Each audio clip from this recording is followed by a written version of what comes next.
প্রতিটা মানুষের জীবনে যদি এরকম একটা মানুষ থাকে না, তাহলে তার কোনোদিন আর হাসির অভাব হবে না। তোমরা সবাই জানো সামনেই রয়েছে আমাদের বিয়ে বাড়ি, আর জোর কদমে চলছে তার প্রস্তুতি। আর বিয়ে মানেই তো কেনাকাটা, আর তার সাথে রয়েছে প্রচুর দায়িত্ব। কেনাকাটা প্রায় শেষের দিকে হলেও আমাদের নতুন বউয়ের জন্য লেহেঙ্গা এখনো কেনা হয়ে ওঠেনি।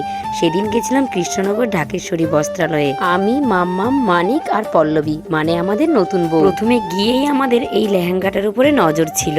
লেহেঙ্গাটা এত সুন্দর, পুরোটার মধ্যে রয়েছে স্টোন ওয়ার্ক। আমরা তো বাঙালি, আমরা একটা দেখে দোকান থেকে পছন্দ করে নিয়ে চলে আসবো তা কিন্তু নয়। কিন্তু কথায় তো আছেই, লাভ এট ফার্স্ট সাইট। অনেকগুলো লেহেঙ্গা দেখেছি, প্রথম দেখাতেই এই লেহেঙ্গাটা যেহেতু নজর কেড়ে নিয়েছিল আমাদের, তার জন্য শেষমেশ আমরা এই লেহেঙ্গাটাই নিলাম। তোমাদের লেহেঙ্গাটা কেমন লাগলো অবশ্যই তোমরা কমেন্ট করে জানিও। আর ভিডিওর শুরুতে যে ক্লিপটা দেখলে, ওনার কথা আর কি বলবো, উনি যেখানেই থাকবেন সবাইকে হাসিয়েই মারবেন। দোকানে যে ম্যানিকুইন গুলো থাকে, ওর থেকে একটা চুল খুলে নিয়ে নিজেই লাগিয়ে নিয়েছে, তারপর ঘুরে ঘুরে সবাইকে হাসাচ্ছে। আমার এই মানুষটা যে জায়গায় যাবে সেই জায়গাটাকে পুরো মাতিয়ে রাখবে, মানুষজনকে হাসাতে বড্ড ভালোবাসে।